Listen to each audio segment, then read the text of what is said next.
2024 IPL এর কথা নিশ্চয়ই আপনাদের খেয়াল আছে। চেন্নাই সুপার কিংস এর জার্সিতে মাঠে নেমেছিলেন মুস্তাফিজুর রহমান এবং চেন্নাই সুপার কিংসে কিন্তু সেবার খেলেছিলেন মাতিসা পাথিরানাও। মুস্তাফিজ 9টা ম্যাচ খেলেছিলেন, নিয়েছিলেন 14 উইকেট। এরপর এনওসি জটিলতার কারণে তাকে দেশে ফিরে আসতে হয়েছিল। আর পাতিরানা তিনি 6 ম্যাচ খেলে উইকেট নিয়েছিলেন 13টা। অর্থাৎ সেই আসরে মুস্তাফিজ এবং পাতিরানা দুজনে কিন্তু সফল ছিলেন এবং দুজনকে দারুণভাবে ব্যবহার করেছিলেন মহেন্দ্র সিং ধোনি। সেবার যতদূর আমার মনে পড়ে যে মুস্তাফিজকে দিয়ে পাওয়ার প্লেতে একটা ওভার করানো হতো, এরপর মাঝের ওভার গুলোতে মুস্তাফিজ এসে আরো একটা ওভার করতেন এবং ডেথ ওভারে গিয়ে তিনি বাকি দুটো ওভার করতেন। আর পাতিরানাকে ধোনি কিন্তু ব্যবহার করতেন 10 বা 11 ওভার পরে, তারপরে গিয়ে তাকে দিয়ে টানা 4টা ওভার করানো হতো এবং সেই ম্যাচগুলোতে কিন্তু চেন্নাই সুপার কিংস সাফল্য পেয়েছিল। সো এবারও আমার মনে হয় যে কলকাতা নাইট রাইডার্স মহেন্দ্র সিং ধোনির সেই কৌশল বা স্ট্র্যাটেজি ফলো করতে পারে এবং এই দুইজনকে তারা তাদের ডেথ ওভারে ব্যবহার করতে পারে একসাথে। সেটা হওয়ার একটা সম্ভাবনা ডেফিনেটলি রয়েছে। কেকেআর সুনির্দিষ্ট ভাবে টার্গেট করেছিল এই দুজন ক্রিকেটারকে এবং আপনি যদি অপশন দেখেন তাহলেই বোঝা যাবে পাতিরানাকে নেওয়ার ব্যাপারে তারা ডিটারমাইন্ড ছিল। সেই কারণে 18 কোটি পর্যন্ত দাম উঠে গেছে পাতিরানার এবং মুস্তাফিজকেও তারা নিয়েছে।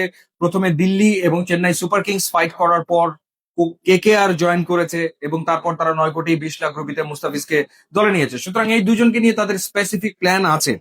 হ্যাঁ, হয়তো কোনো কোনো ম্যাচে দেখা যাবে যে মুস্তাফিজ একাদশে থাকবে, পাতিরানা বাইরে থাকবে, আবার কোনো ম্যাচে হয়তো বা পাতিরানা খেলবে, মুস্তাফিজকে বাইরে থাকতে হতে পারে। বাট এমনটা হওয়ার সম্ভাবনা রয়েছে যেমনটা চেন্নাই করেছিল 2024 আইপিএল এ মহেন্দ্র সিং ধোনির ডেফিনেটলি পরিকল্পনায়, যে একই সাথে পাতিরানা এবং মুস্তাফিজকে ব্যবহার করা এবং ডেথ ওভারের 4টা ওভার এই দুজনকে দিয়ে করানো, সেটা হতে পারে।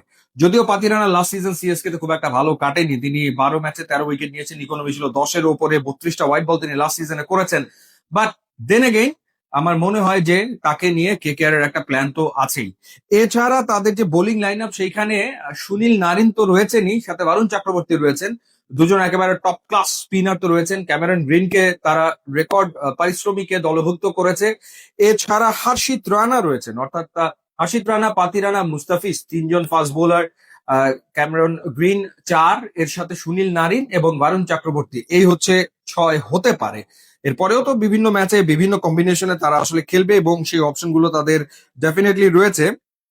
সেখানে তাদের রয়েছে ভাইভা আরোরা, এরপর রয়েছে আকাশদীপ, এরপর রয়েছে উমরান মালিক রয়েছেন, এরপর সোলাঙ্কি এবং কার্তিক ত্যাগী রয়েছেন। বাট যে প্রথমে যে 6 জনের কথা বললাম, এই 6জনই আসলে কলকাতা নাইট রাইডার্স এর এই আসরের মূল বোলার হতে চলেছে। এছাড়া ব্যাটিং এর ক্ষেত্রে তো ডেফিনেটলি তাদের ভালো কিছু পিক রয়েছেই। তারা ফিন অ্যালেনকে নিয়েছে, পরবর্তীতে রাচিন রবীন্দ্রকে নিয়েছে, টিম শেফার্ডকে তারা নিয়েছে। সো ওভারঅল দুর্দান্ত টিম, বাট বোলিং লাইন আপটা সত্যিকার অর্থে দারুণ। এখন দেখার ব্যাপার যে কিভাবে তারা তাদের বোলিং লাইন আপটাকে সাজায়। ইউটিউব এবং ইনস্টাগ্রাম লিঙ্ক আছে, আপনারা যদি যোগ দেন তাহলে খুবই খুশি হবো। And thanks for watching.